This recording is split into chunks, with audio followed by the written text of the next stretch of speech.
Welcome, everybody, to the Crossing Swords pregame show. I am Dwayne from Two Goalies, One Mike.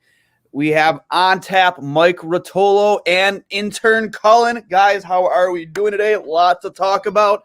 Lots of Sabres news, mostly depressing. How are we tonight?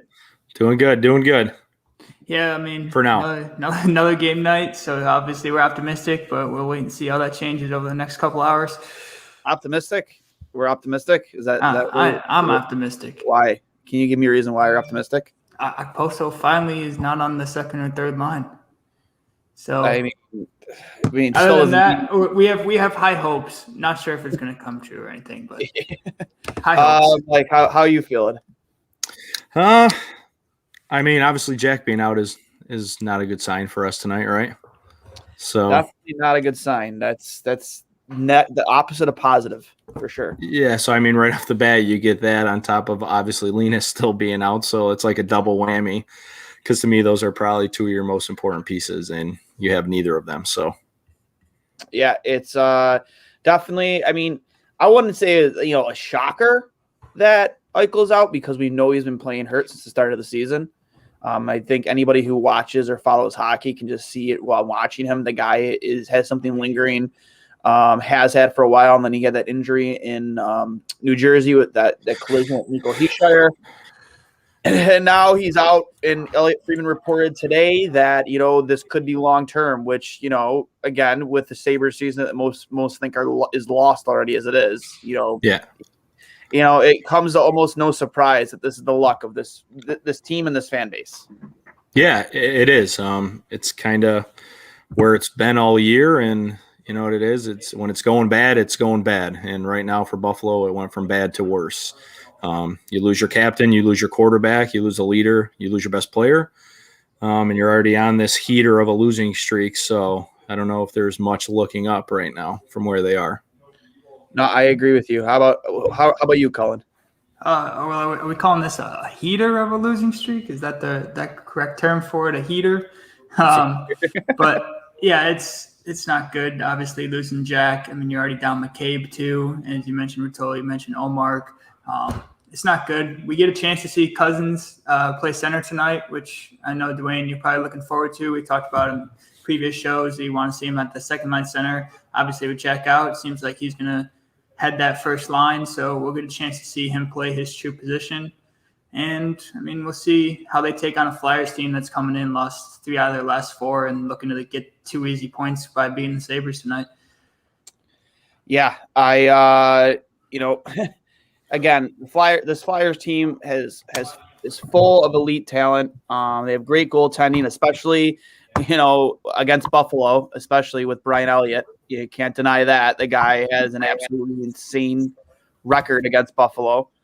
But we do have some other optimism here in the chat. We have Jay Castrito 9, friend of the program, good buddy of mine, 3-2 Sabres. I don't agree with that at all. I refuse to be optimistic at all anymore with this hockey team. No, just not. Sorry, Joe. You're probably wrong. He also told me earlier, expect a +1 rating from Okposo with an assist. So that's wishful thinking. That's very, very wishful thinking. But that's not the only news. I guess this could be good news too. Is Dylan Cousins up on the top line, centering Taylor Hall and Sam Reinhart. Definitely a reason to watch for sure tonight. You want to see how he fills in that role. I don't expect him even to perform at the level Jack does, even when Jack has been hurt. But I do expect him to provide some energy to that lineup, especially when you see how well he played with Hall down on the second line when it was Stahl centering the line. I'm definitely interested to see how that translates to the top line minutes, him playing center. Yeah, I'm excited. I mean, they're kind of at the point now where you hate to say it, but the season's pretty much lost.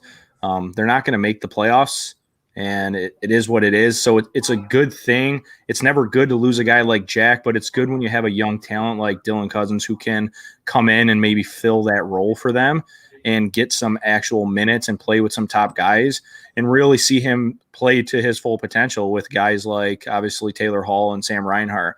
So I guess if you got a bunch of negatives, you get at least one positive out of it with Dylan stepping in and filling in that role. He's going to get a shot on the first power play unit too, I'd assume. So it's a good spot for him to really kind of come in and see what we got from him.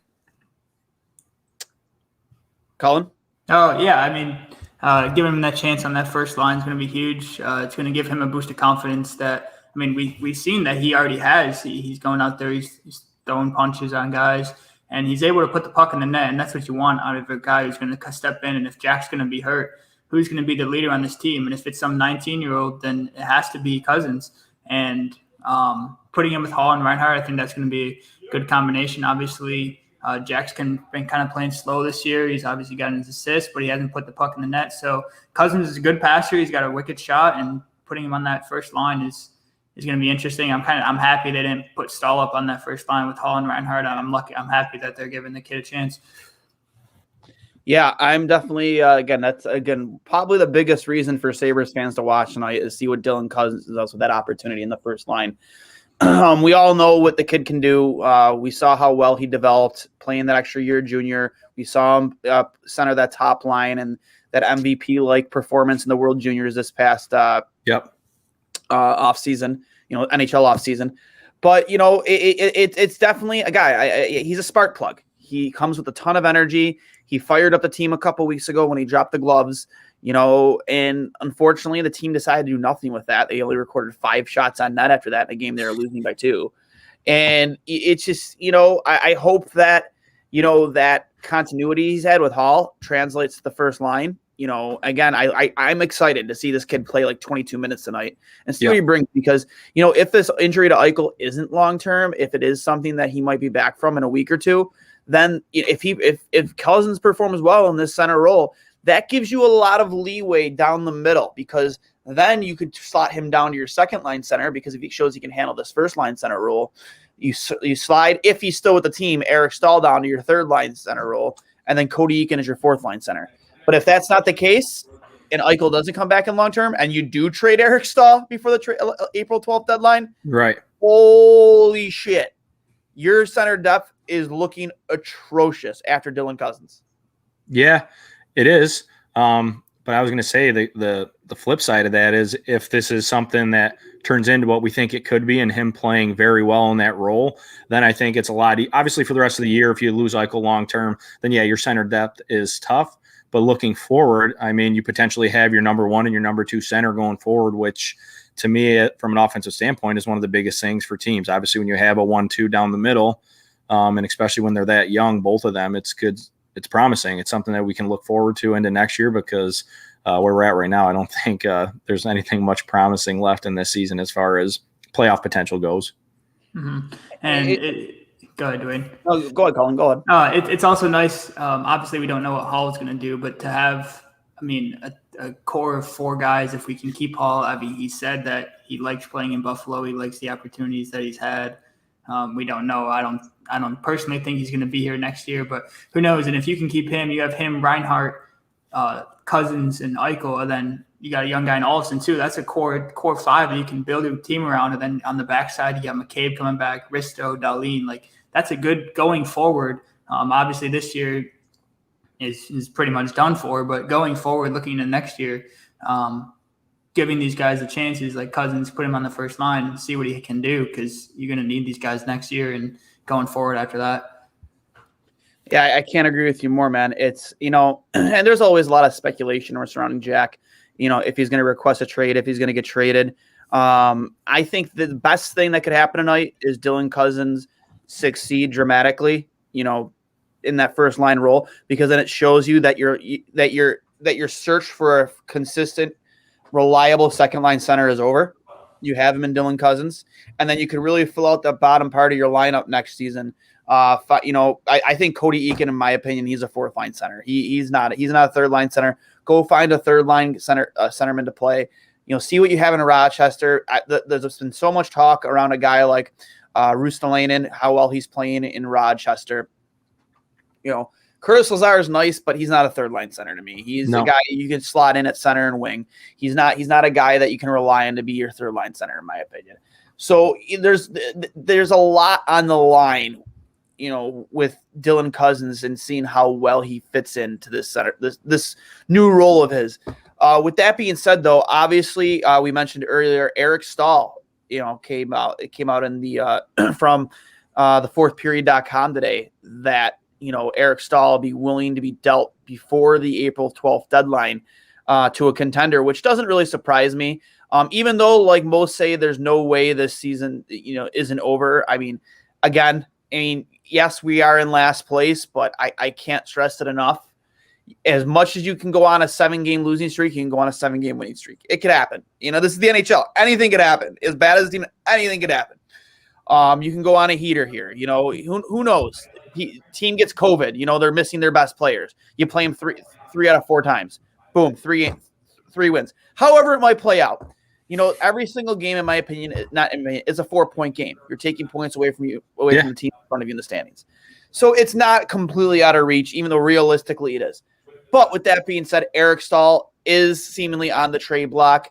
Where would you see him going? Where would you see him agree to go? He would have to provide a 10-team list. Where could you see Eric Stahl taking his services? I'd imagine that's a tough call. Obviously, if it's a contender, I'm sure he doesn't care where that is. If it's one of those 10 teams, the list he provides. If I had to be somebody, I wouldn't want him to see him go to Boston or anything like that, nor do I think Buffalo would trade him to Boston. I just don't know if they would do business like that. But wherever he goes, he's going to be an unbelievable depth guy, an unbelievable vet to add to that roster.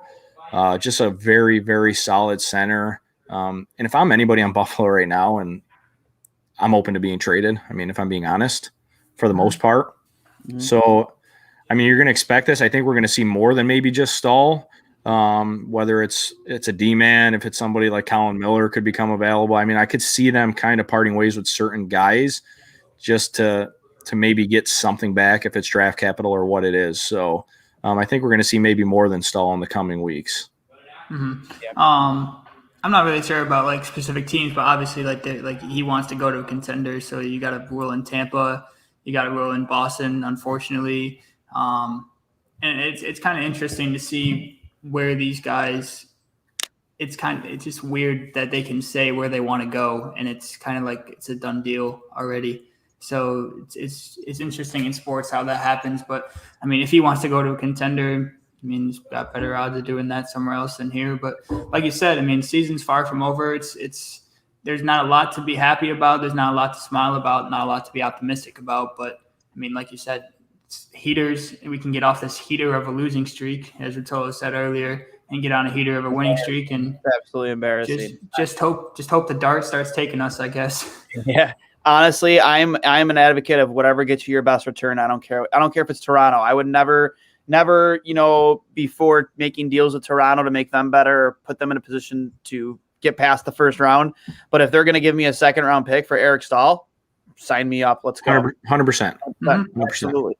Absolutely. Hopefully his team doesn't find a way to ruin that potential player's development down the line. Predictions. I'll start with you, Mike. What do you see tonight going? You see it going in Buffalo's favor, or are we seeing an 8th straight loss? Yeah, I think we keep the train rolling in the opposite direction tonight. I don't know. I just don't see it. We haven't had any goaltending lately. I don't see how any of that potentially changes. Maybe we're due for the one out of every 10 from Hutton tonight. He's between the pipes, correct? Oh, I saw Johansson's in. Maybe we're due for one of those. Oh, great. Johansson's in. No, Jonas Johansson is in net. Okay, well, maybe we get a performance tonight. We haven't had one lately, so if we can get that, then obviously I think this could be a game. But just with the guys out and where we're at as a team and the morale, the way the guys have been playing, I don't see anything changing right now, not versus a tough physical Philly team, but that's just me. I think I'm going to go with a 4-1 Flyers win. How about you, Colin?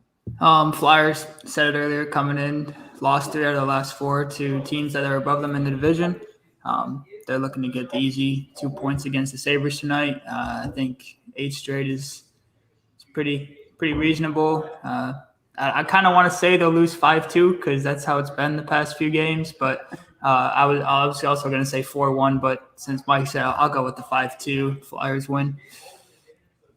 Yeah, I'm going to go right there. We're going to go 3-for-3 on that one. I don't see Buffalo getting out of this one alive. The Flyers are such a good, deep hockey team.